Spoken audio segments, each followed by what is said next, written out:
Hi everyone! Welcome back sa aking channel.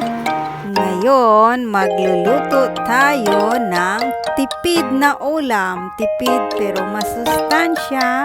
Ito ang mga sangkap na ating kailangan. Kailangan natin ng opo, malunggay or moringga, ginger, garlic at saka onion,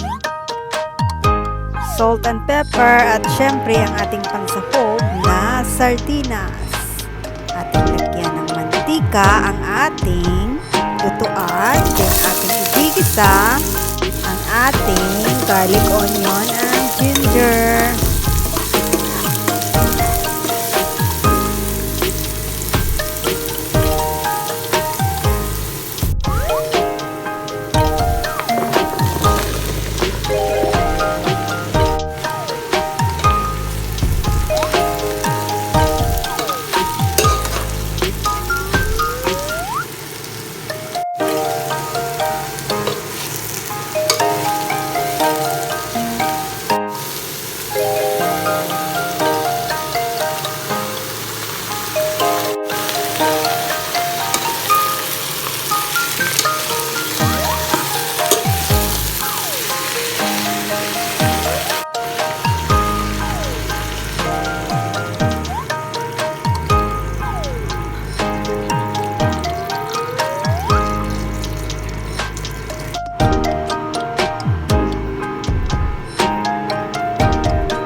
Ready na ang ating opo na may malunggay. Thank you for watching. God bless us all.